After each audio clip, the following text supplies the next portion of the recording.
Okay, I'd like to do an overview of Unit 4, Imperialism, 1800s through 1960s. Okay, to start with, let's do some what, when, who, where, why.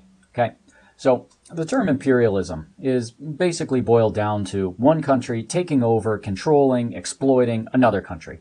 Usually used, it's not mutually beneficial, it is not mutually welcome. It's one country ruling over another that typically doesn't want to be ruled over. Another term for this could be colonialism, but that is more of an old imperialism. So in the 10th grade curriculum starting in the 1800s, we use the term imperialism more than colonialism.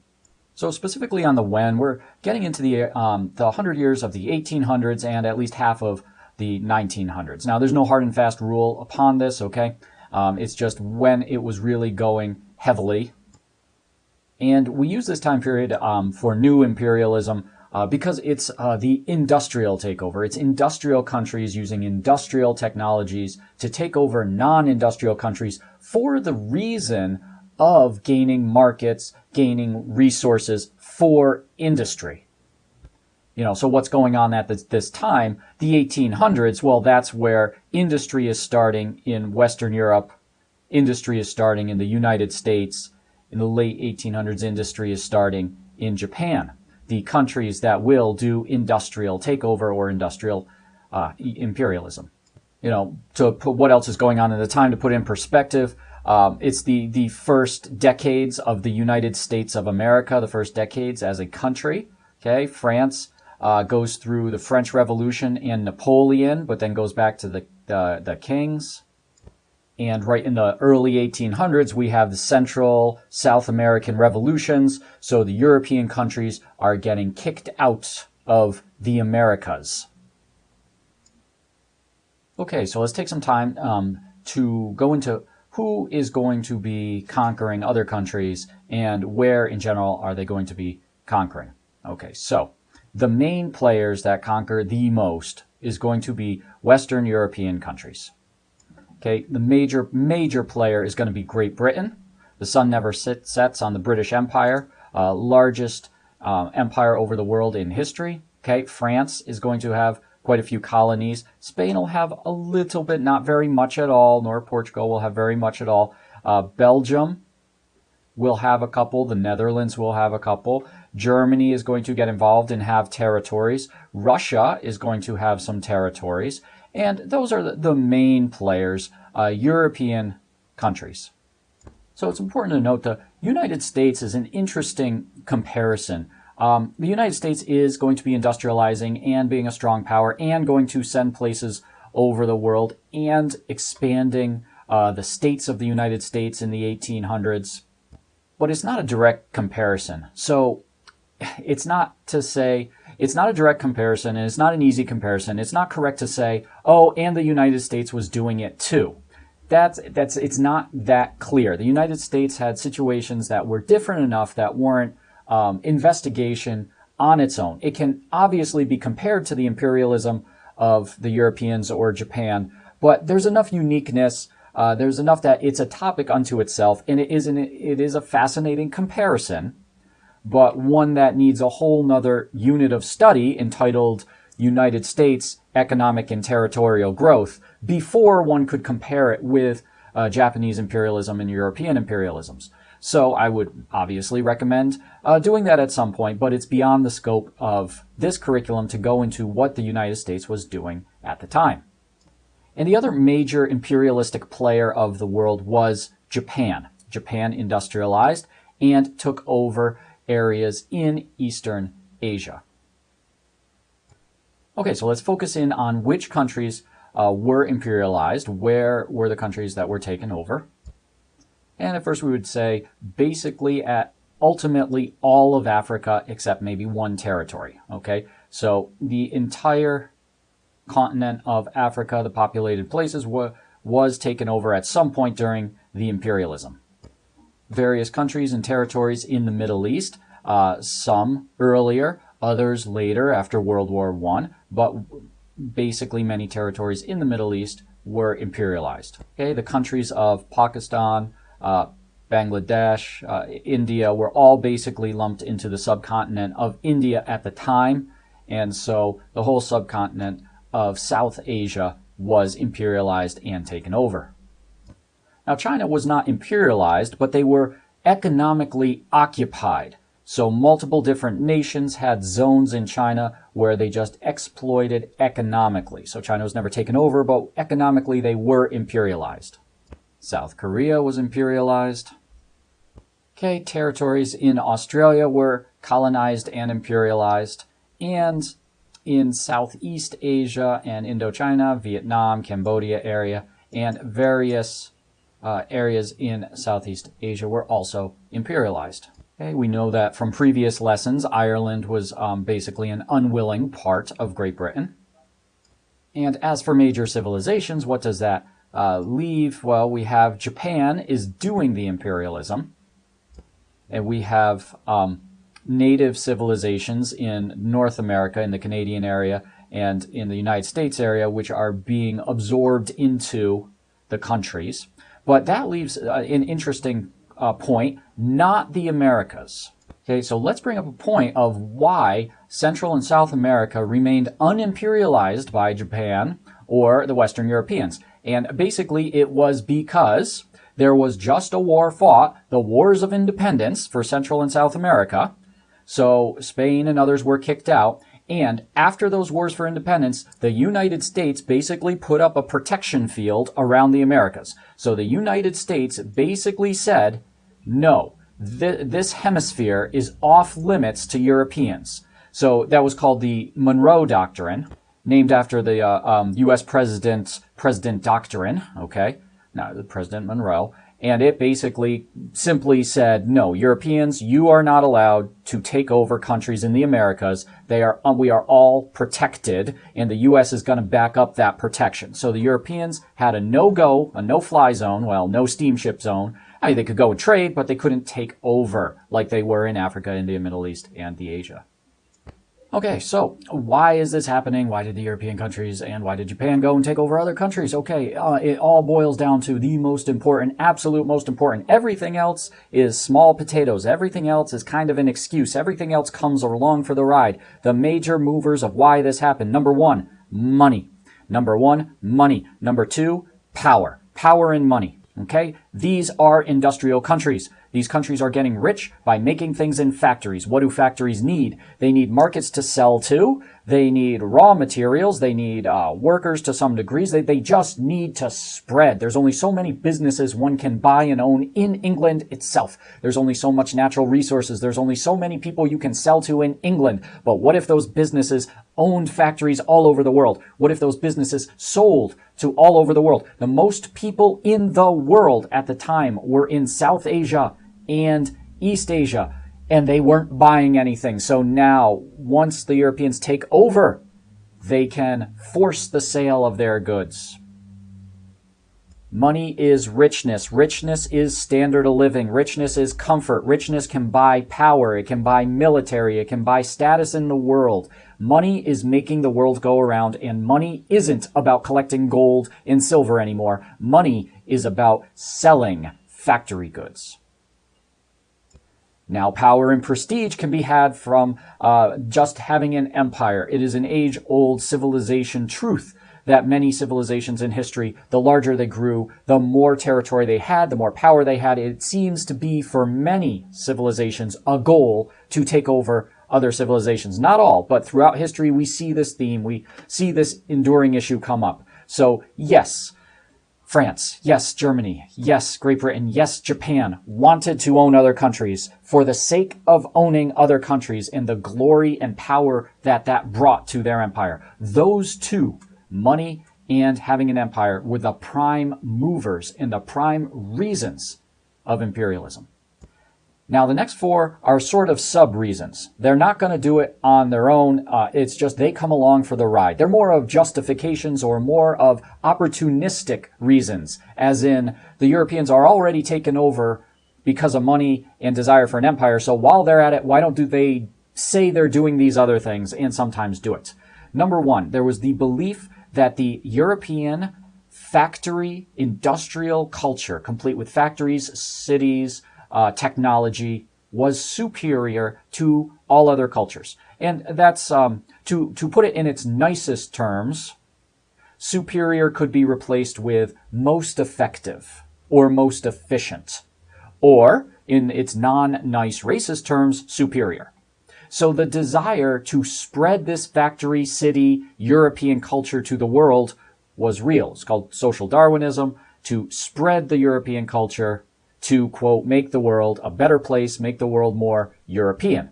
Now, what would we mean by better? Well, the Europeans would say more cultured, more industrial, to use the resources of the African lands, to use the resources of the Indian lands more efficiently for factories. It just so happened it would be under European control and they would make all the money from it.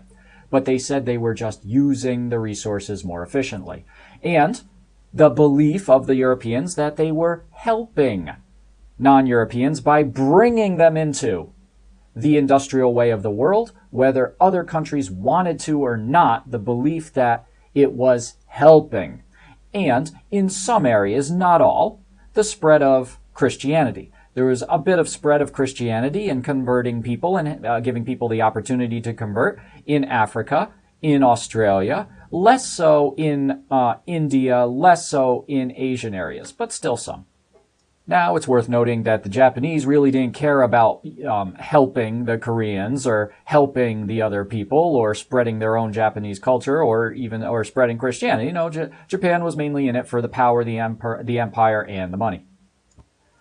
So an interesting question is why now, okay? So the Europeans had colonies in the Americas. The Europeans had been trading on the coasts of Africa, India, trading in Asia. Go back to the World in 1750 lessons and see the trade ports on the coast. So why not then, why now, industrial technology?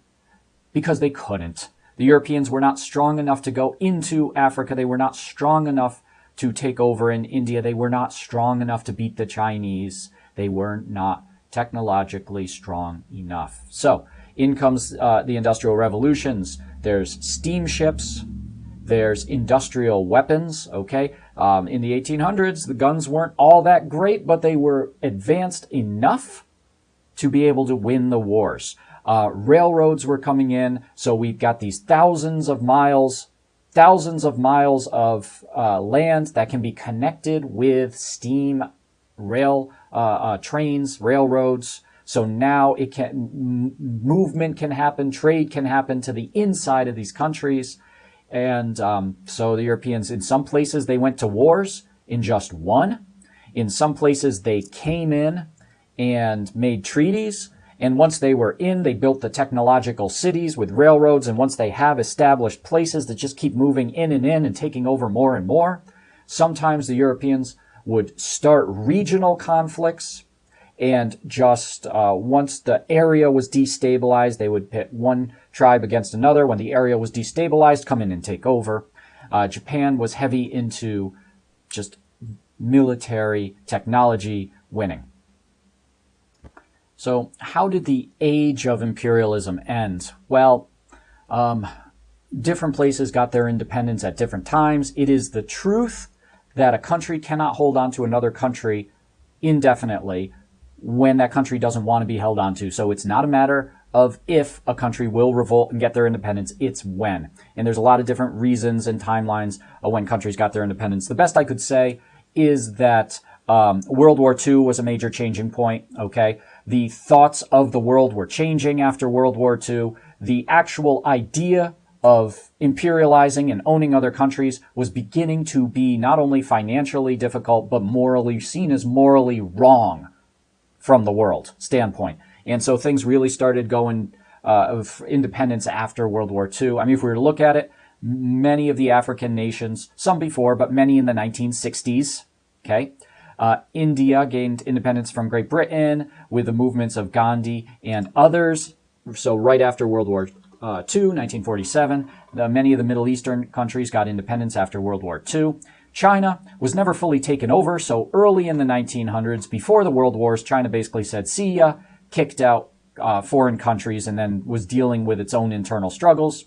Korea was liberated because Japan lost World War II, so Korea was freed from Japan. Australia became independent, and North Ireland was still part of Great Britain, but Ireland as Ireland became independent in the 1900s. And obviously there's many countries in Africa to look at, and many other countries such as Vietnam, Cambodia, which all have their history of independence. And pretty much that's how it ended. The world decided that imperialism was wrong. So what do we got as the major connections for today, or the most important takeaways from this time period, the age of imperialism, 160 years? Number one, it is so recent that it is important. It is essential to every country's modern history. Every country's modern history, when I say every, 95% of country's modern history is tied directly to the age of imperialism, whether it's economic intervention by the United States for the Western Hemisphere, or if it's direct colonization and imperialization by the Europeans and Japan. Modern world today in all these countries is formed by the period of imperialism.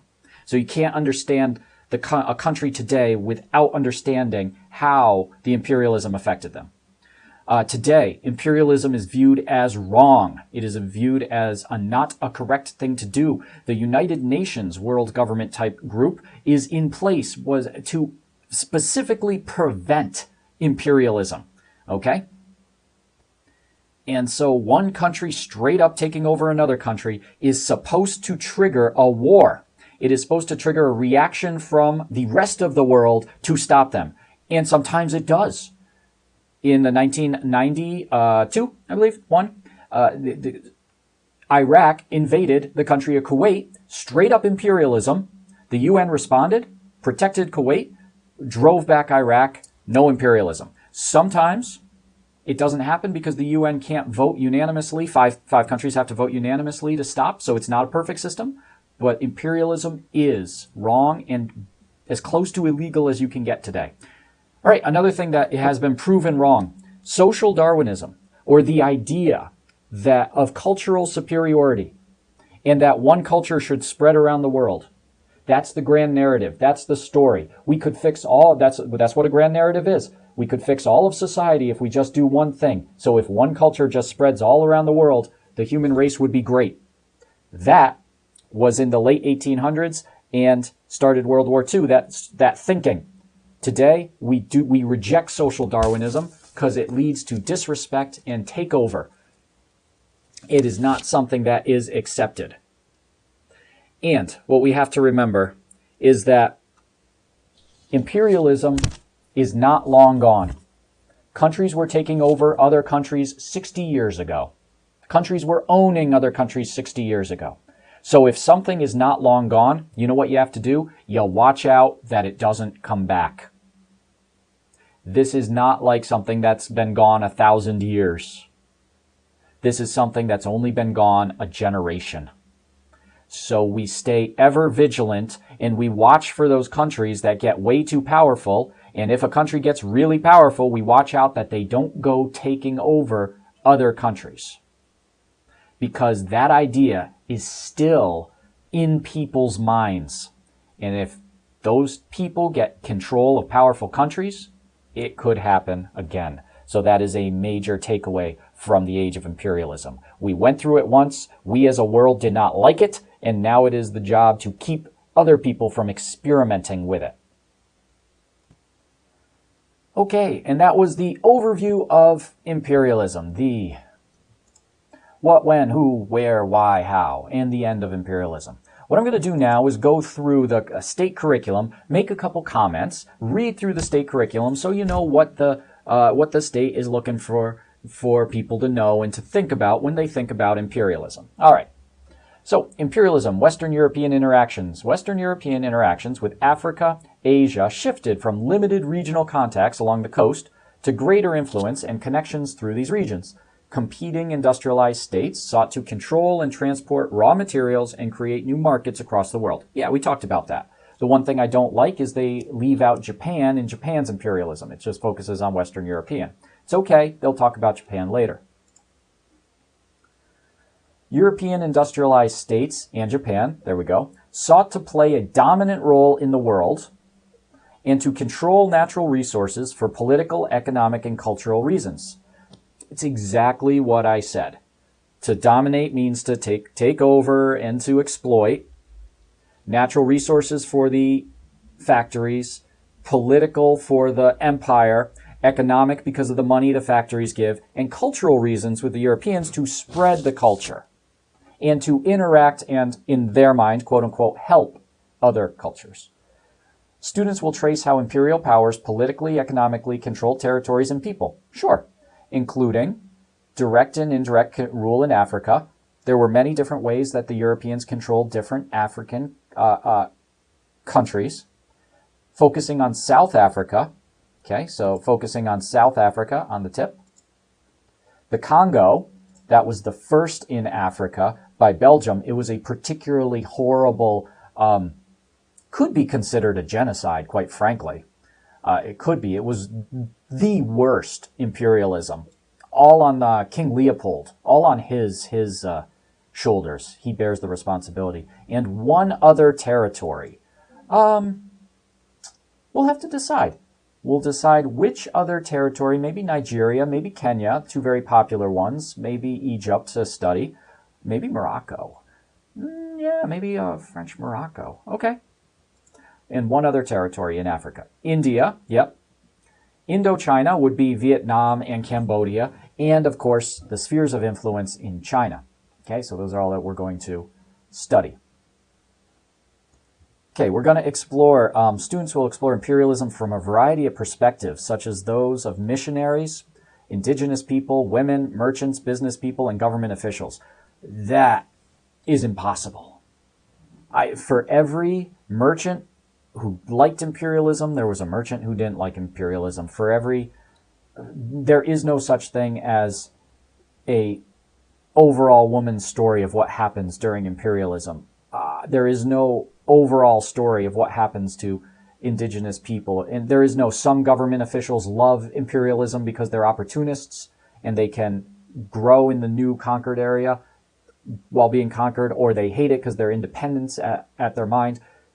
This is impossible to make to actually understand the full perspectives. What we'll do with this one is you will always find primary sources.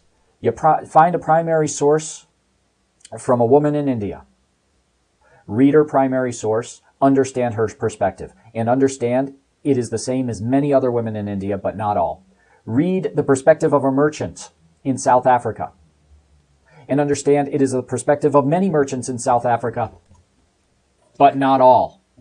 There are always multiple perspectives, and we cannot categorize and say this is what all missionaries thought, this is what all government officials thought. But every time you have a primary source, you have a perspective of at least one person and probably more.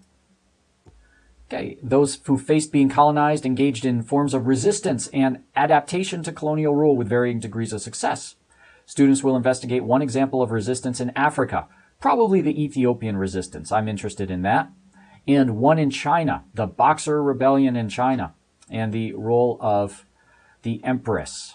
Okay, and probably the resistance in India too. I'm going to always add that one in, the Sepoy Rebellion. Students will investigate how Japan reacted to the threat of Western imperialism. Well, it's basically they modernized the Meiji Restoration, which was covered in a previous unit.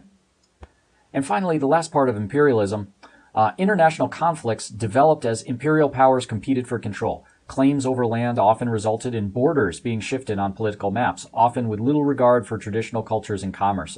Example, the Berlin Conference.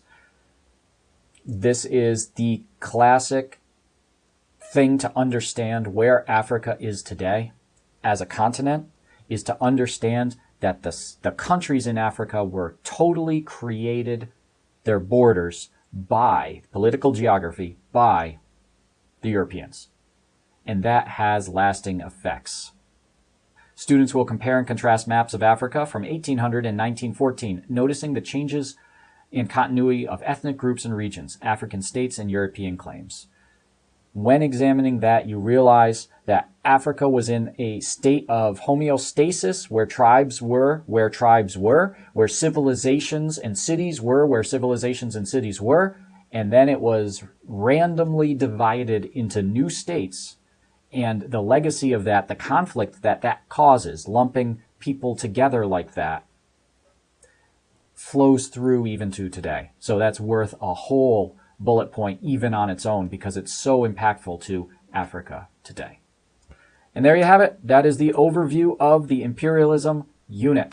All right. Thanks for watching.